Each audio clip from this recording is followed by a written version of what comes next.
Shalom Bapak Ibu, kembali bersama dengan kami dalam program 5 Menit Penuh Harapan. Kita lanjutkan pembelajaran kita, nasihat-nasihat praktis yang penting dalam hidup kita, dalam pergaulan kita masing-masing. Nasihat selanjutnya Bapak Ibu, ingatlah, ketika engkau di dalam kesulitan, hati-hati dengan amarahmu. Sekali lagi Bapak Ibu, ketika engkau di dalam kesulitan, hati-hati dengan amarahmu. Bapak Ibu, kesulitan tak terhindarkan selalu saja datang dalam hidup kita. Entahkah kesulitan dalam mendidik anak, kesulitan dalam pergaulan, kesulitan dalam usaha, kesulitan dalam pekerjaan kita, kesulitan dalam pelayanan, kesulitan dalam membangun hubungan suami istri. Yang namanya kesulitan selalu ada saja dan datang dari mana saja. Dia tamu yang tak diundang. Kesulitan itu bisa karena kesalahan kita, sehingga kita mengalami kesulitan. Bisa karena kekonyolan orang lain, kita mengalami kesulitan. Bisa karena berbagai macam hal. Pendek kata, kesulitan itu sehari-hari bisa datang dalam hidup kita. Yang perlu kita renungkan dan kita perlu berhati-hati. Ketika engkau di dalam kesulitan, hati-hati dengan amarahmu. Kita cenderung ingin marah. Kenapa kita marah Bapak Ibu? Karena setiap kita tidak suka dengan kesulitan. Setiap kita tidak suka dengan yang namanya penderitaan, pergumulan. Secara naluri kita langsung menolak kesulitan. Itulah sebabnya ketika kesulitan datang, kita cenderung marah. Kita perlu berhati-hati Bapak Ibu. Dalam Lukas 23:34, Yesus berkata, "Ya Bapa, ampunilah mereka sebab mereka tidak tahu apa yang mereka perbuat." Dan mereka membuang undi untuk membagi pakaiannya. Contohlah Tuhan Yesus Kristus. Hari itu dia tergantung di kayu salib antara bumi dengan langit.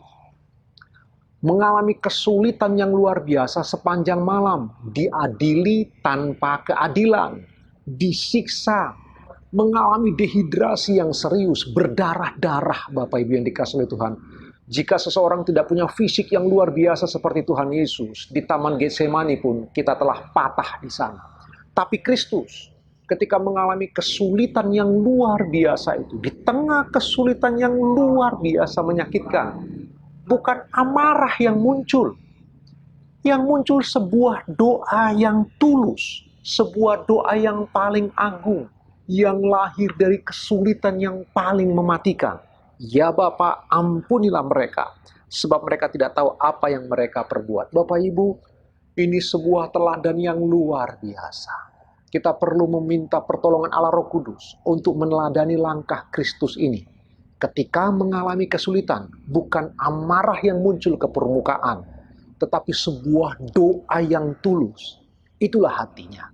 Bapak Ibu, setiap kali kita mengalami kesulitan, maka semua yang ada di hati akan muncul ke permukaan. Karena kesulitan menekan kehidupan kita, sehingga yang ditekan itu akan muncul ke permukaan.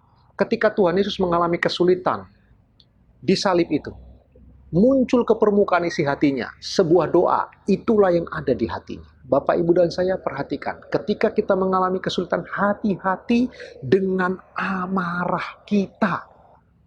Mari kita jadikan amarah kita menjadi sebuah energi yang positif untuk kita mulai berdoa daripada marah.